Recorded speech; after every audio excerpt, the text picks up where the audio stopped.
తాకట్లో ఉన్న బంగారాన్ని విడిపించి ఆ రోజున మార్కెట్ ధర కట్టి మిగిలిన డబ్బును మీకు అందిస్తుంది కొమ్మూరి గోల్డ్.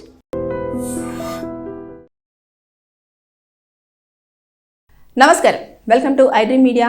నేను మీ సంగీత. ఇక మీదట బాలికలకు కూడా ఫ్లయింగ్ కిస్ కనుక ఇచ్చినట్లయితే అది లైంగిక వేధింపులుగానే కోర్టు పరిగణించడం అనేది జరుగుతుంది. రీసెంట్గా ముంబై స్పెషల్ కోర్టు ఒక కేసులో 3 ఏళ్ల పాటు జైలు శిక్ష, దాంతోపాటు 3,000 రూపాయల ఫైన్ విధిస్తూ ఒక వ్యక్తికి శిక్షను ఖరారు చేయడం జరిగింది. అసలు ఏం జరిగింది అనేది మనం ఒకసారి వివరాల్లోకి వెళ్ళి తెలుసుకున్నట్లయితే, ఆ పాపకు కరెక్ట్గా 7 ఇయర్స్ ఉన్నప్పుడు ఒక వ్యక్తి ఒక ఈవెంట్లో ఆ పాపను తన సైడ్కు లాక్కొని మరి ఆవిడకు కిస్ చేసి తర్వాత నెక్స్ట్ ఆవిడ దూరంగా ఉంటే ఫ్లయింగ్ కిస్ ఇవ్వడం కూడా జరిగింది. ట్యూషన్కి వెళ్తున్నప్పుడు కూడా తనను వెంబడించడము, తర్వాత నెక్స్ట్ తనను గట్టిగా లాగడము, తర్వాత నెక్స్ట్ మళ్ళీ ఫ్లయింగ్ కిస్ ఇవ్వడానికి ప్రయత్నం చేయడము, తర్వాత కిస్ ఇవ్వాలన్న ప్రయత్నం చేయడము, ఇవన్నీ చేస్తున్నప్పుడు ఆ పాప వెంటనే ఇమీడియట్గా వచ్చేసి వాళ్ళ తల్లిదండ్రులకు చెప్పడం జరిగింది. చెప్పిన వెంటనే పోలీస్ స్టేషన్కు వెళ్ళేసి ఇలా ఈ వ్యక్తి నా పాపతో ఇలా బిహేవ్ చేస్తున్నాడు అని చెప్పేసి ఆ పాప విషయంలో ఇలా జరిగింది అని చెప్పేసి చెప్పడంతో కేసు అనేది ఫైల్ అయింది. ఫైల్ అయిన వెంటనే అది హియరింగ్కి వచ్చినప్పుడు పాప చిన్న ఏజ్, అంటే ఇప్పుడు ఆ పాపకి దాదాపుగా ఇది చాలా ఇయర్స్ 2017 సంవత్సరంలో కేసు అనేది ఫైల్ అయ్యింది కాబట్టి ఇప్పుడు పాపకు 16 సంవత్సరాలు వచ్చాయి. ఇప్పుడు కేసు కోర్టులో జడ్జిమెంట్కి రావడం జరిగింది. అదేంటంటేను 3 ఏళ్ల పాటు జైలు శిక్ష, 3,000 రూపాయల ఫైన్ విధించి కోర్టు శిక్షను ఖరారు చేసినప్పటికీ కూడా ఈ యొక్క గ్యాప్లో ఆ పాప ఎంత మానసికంగా ఇబ్బంది పడుంటుందో ఆలోచించండి. దాంతోపాటు పిల్లలు ఎప్పుడైనా సరే ఒంటరిగా ఉన్నప్పుడు కొంతమంది ఏదో చిన్నపిల్లలు కదా అని చెప్పేసి బుగ్గలు గిల్లడము, తర్వాత ఏదో చేయాలని చెప్పేసి హక్ చేసుకోవడము, ఇలా చేయడము, అలా చేయడం, నీకు ఐస్ క్రీమ్ కొనిస్తానని చెప్పేసి పక్కకు తీసుకెళ్లడము, ఇలాంటివన్నీ చోటు చేసుకొని కొన్ని అఘాయిత్యాలు కూడా చోటు చేసుకుంటున్న నేపథ్యంలో ఇవన్నిటిని కూడా కోర్టులో ఇప్పుడు హియరింగ్ టైంలో ప్రస్తావనకు రావడం జరిగింది. కానీ అక్కడ లక్ ఏంటంటే ఆ పాప పైన ఎలాంటి అఘాయిత్యం జరగలేదు, కానీ అతను గట్టిగా లాక్కోవడము, హక్ చేసుకోవడము, ఫ్లయింగ్ కిస్ ఇవ్వడము, ఇలాంటివన్నీ జరిగినాయి. కాబట్టి వెంటనే ఇమీడియట్గా పేరెంట్స్ రియాక్ట్ అవ్వడము, పోలీస్ స్టేషన్లో కంప్లైంట్ ఇవ్వడం, కేసు ఫైల్ అవ్వడము, అది రీసెంట్గా ఒక 4 రోజుల క్రితము మన జడ్జిమెంట్ రావడం అనేది జరిగిపోయింది. అయితే ఇది ముంబైలో జరిగింది కేసు. అయితే ఇప్పుడు ఇదే దాన్ని మనం ఇక్కడ మాట్లాడుకున్నట్లయితే చాలా మంది చిన్నపిల్లలు క్యూట్గా ఉన్నారని చెప్పేసి ఏం చేస్తారు, అన్నయ్య అని పిలుస్తున్నా సరే వారికి లిప్ లాక్ ఇవ్వడం కానివ్వండి, బుగ్గల మీద కిస్ చేయడం కానివ్వండి, లేదంటే గట్టిగా హత్తుకోవడం కానివ్వండి, లేదంటే వెనక నుంచి పట్టుకోవడం కానివ్వండి, ఇలాంటివి చేస్తూ ఉంటారు. ఒకవేళ మీరు మీ మనసులో ఎలాంటి దురుద్దేశం లేకుండా అలా చేసినప్పటికీ కూడా ఎవరైనా దాన్ని చూసేసి పాపతో ఇలా మిస్బిహేవ్ చేస్తున్నారు అని కనుక కేసు ఫైల్ చేసినట్లయితే అనవసరంగా మీరు జైల్లో కూర్చోవలసిన పరిస్థితి చోటు చేసుకుంటుంది. జాగ్రత్తగా ఉండండి. పాపలు ఎవరైనా కనిపిస్తే క్యూట్గా ఉంది అంటే నీట్గా మాట్లాడండి తప్పించి లాక్కోవడము, పట్టుకోవడము, హక్ చేసుకోవడంలో, కిస్ చేయడము, ఫ్లయింగ్ కిస్ ఇవ్వడము, వారి బుగ్గలను గిల్లడము, ఇలాంటివన్నీ చేయకూడదు. ఎందుకంటే అది కూడా లైంగిక వేధింపులుగానే పరిగణించబడుతుందని కోర్టు చాలా స్పష్టంగా చెప్పడం జరిగింది. స్పెషల్ కోర్టు, అది కూడా ముంబైలో ఉన్న స్పెషల్ కోర్టు.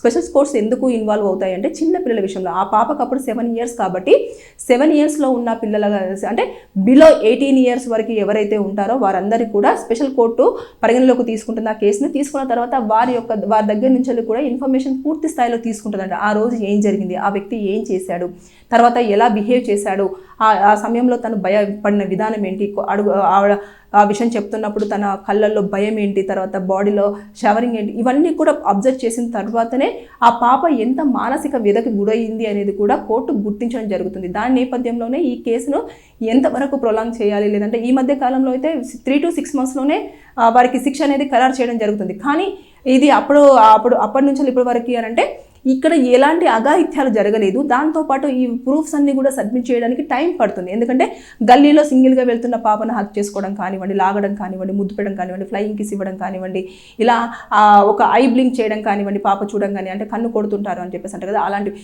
ఇవన్నీ కూడా ఇక మీదట నేరంగానే పరిగణించబడతాయి. కాబట్టి దయచేసి అబ్బాయిలు అలర్ట్గా ఉండండి. పిల్లల విషయంలో మరీ జాగ్రత్తలు పాటించకపోతే అనవసరంగా జైల్లో కూర్చోవలసిన పరిస్థితి వస్తుంది. మీ పైన ఒక క్రిమినల్ కేసు అనేది ఉంటుంది. అది ఎప్పటికీ కూడా మీరు లైఫ్ లాంగ్ క్యారీ చేయాల్సిన సిచ్యువేషన్ వస్తుంది అన్నట్టు. అంటే చుట్టుపక్కల వాళ్ళందరూ కూడా మిమ్మల్ని వేలెత్తి ఇలా బిహేవ్ చేశాడు, ఈ చిన్న పాప విషయంలో ఇలా చేశాడు, సో పెద్దవాళ్ళ మన పట్ల ఇంకెంత అమానుషంగా బిహేవ్ చేస్తాడో అని చెప్పేసి అన్నది మైండ్లో సెట్ అయిపోతుంది. అంటే సొసైటీ ఎప్పుడు కూడా మంచి కంటే కూడా చెడుని ఎక్కువగా అట్రాక్ట్ చేసుకుంటుంది. తర్వాత దాని మీద ఎక్కువగా కన్వర్జేషన్స్ అనేవి కూడా ట్రావెల్ అవుతూ ఉంటాయి. కాబట్టి దయచేసి ఇక మీదట పిల్లల విషయంలో జాగ్రత్తలు పాటించండి, లేకపోతే మీకు ఇబ్బంది జరిగే అవకాశం ఉంటుంది.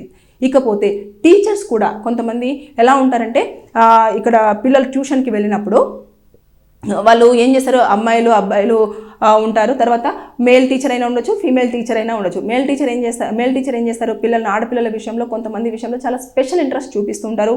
వారిని అందరినీ పంపించినా కూడా ఆ పాపను కూర్చోబెట్టేసి నువ్వు చదువు అని చెప్పడము, తర్వాత తాకరాని చోట్లలో తాకడము, తర్వాత లేదంటే తనకు చాక్లెట్ ఇస్తూ, బిస్కెట్ ఇస్తూ, లేదంటే ఏదో ఒకటి ఆశ చూపించేస్తూ వాడి యొక్క కోరికలను తీర్చుకోవడం, ఇవన్నీ కూడా ఇన్నర్గా జరుగుతుంటాయి. ఇలాంటి కేసులన్నీ కూడా మా దగ్గరికి ఎక్కువగా వస్తాయి, కానీ బయటకు కొంతమంది ఎక్స్పోజ్ చేయకపోవచ్చు. పేరెంట్స్ ఇమీడియట్గా అలర్ట్ అవ్వడం, కేసులు ఫైల్ చేయడము, అడ్వకేట్ని అప్రోచ్ అవ్వడము, లేదంటే ఇలా చేయడము, లేదంటే ట్యూషన్ మానిపించడము. కాబట్టి పిల్లలు ఎప్పుడైనా సరే ఏదైనా విషయం చెప్తున్నప్పుడు, ఎవరైనా ఇలా బిహేవ్ చేస్తున్నప్పుడు మీరు క్లుప్తంగా అడిగే ప్రయత్నం చేయండి. వారు వీరి పట్ల ఎలాంటి బిహేవియర్తో ఉన్నారు అనేది వారు చెప్తున్నప్పుడు మీరు కావాలంటే కొన్ని క్వశ్చన్స్ అడగండి. ఇలా జరిగిందా, ఇలా ఏమైనా చేశాడా, ఇలా జరుగుతుందా అని చెప్పేసి అంటే అప్పుడు ఓకే, తను కరెక్ట్ వేలో అమ్మాయితో బిహేవ్ చేయట్లేదు కాబట్టి మనం కేసు ఫైల్ చేయాల్సిందే, లేదా ఇంకేమైనా చేయాలా అనేది మీరు డిస్కషన్ చేసుకున్న తర్వాత చర్యలు తీసుకుంటే ఇలాంటివి కొన్ని ప్లేసులలో అరికట్టడానికి ఛాన్సెస్ అయితే ఉంటాయి. ఎందుకంటే ఇప్పుడు వాళ్ళు ఇమీడియట్గా అలర్ట్ అయ్యారు కాబట్టి పాప సేఫ్. దాంతోపాటు ఆ వ్యక్తి ఎవరైతే ఉన్నారో ఆ వ్యక్తి చేయాల్సిన అఘాయిత్యాలు ఏవైనా ఉన్నా అది తొందరగా అరికట్టినట్టుగానే అయ్యింది. ఎందుకనంటే ఒకవేళ చెప్పలేము, ఆ పాప కొంచెము 7 years పాప కాబట్టి ఏదో చాక్లెటో లేకపోతే ఐస్ క్రీమో లేకపోతే ఇంకేదో చిన్న చిన్న బొమ్మలో అవి చూపించిన తర్వాత ఫ్రెండ్స్ అందరు గ్యాదర్ అవుతారు. గ్యాదర్ అయిపోయిన తర్వాత వాళ్ళు ఏం చేస్తారంటే ఈ పాపను ఎక్కడికో తీసుకెళ్ళిపోయి ఆ అమ్మాయి మీద అఘాయిత్యాలు చేయడము, చంపేయడము, ఇలాంటివన్నీ చోటు చేసుకుంటున్నాయి. కాబట్టి ఈ సందర్భంలో ఇక్కడ మాత్రం ఇలాంటిది జరగలేదు. కాబట్టి కోర్టు కూడా చాలా తొందరగానే, అంటే 2017లో కాబట్టి 2017 నుంచి ఇప్పటి వరకే అంటే అక్కడ మనకు ఎవిడెన్సెస్ అనేది చాలా ఇంపార్టెంట్. ఎవిడెన్సెస్ అనేవి కూడా కోర్టులో సబ్మిట్ చేయడానికి టైం పట్టింది. అక్కడ చూసిన వాళ్ళు కూడా చెప్పడానికి ముందుకు రావడానికి కూడా టైం పట్టింది. కాబట్టి ఈ గ్యాప్లో మొత్తం అన్ని కలెక్ట్ చేసుకున్న తర్వాత ఆ స్పెషల్ కోర్టు రీసెంట్గా 3 years జైలు శిక్ష, 3,000 రూపాయల జరిమానా విధించేసి నిందితుడిని జైలుకు పంపించడం జరిగింది. ఏదేమైనా సరే కానీ పిల్లల విషయంలో, బాలికల విషయంలో, అంటే గర్ల్స్, వెరీ టీనేజ్ పిల్లలు ఉంటారు చూడండి, 18 years బిలో వారి విషయంలో అబ్బాయిలు ఎవరైనా సరే మీ ప్రవర్తన విధానం సరిగ్గా లేకపోతే అనవసరంగా కేసులలో ఇరుక్కోవాల్సిన పరిస్థితి చోటు చేసుకుంటుంది. జాగ్రత్తగా ఉండండి. పేరెంట్స్ మీరు కూడా ఆడపిల్లల విషయంలో మాత్రం తగిన జాగ్రత్త తీసుకోవాలి. వారిని ఎప్పటికప్పుడు కనిపెడుతూనే ఉండాలి. వారు ఏ విషయం చెప్పినా సరే క్లుప్తంగా వినే ప్రయత్నం చేయండి. మీకు ఏమైనా డౌట్స్ ఉంటే కూడా వారిని అడిగి ఇలా జరిగిందని తెలుసుకొని అక్కడ ఏమైనా తప్పు జరుగుతుంటే దాన్ని ఇమీడియట్గా స్పందించే ప్రయత్నం అయితే చేయాలని నేను ఈ వీడియో చెప్తున్నాను. Thank you.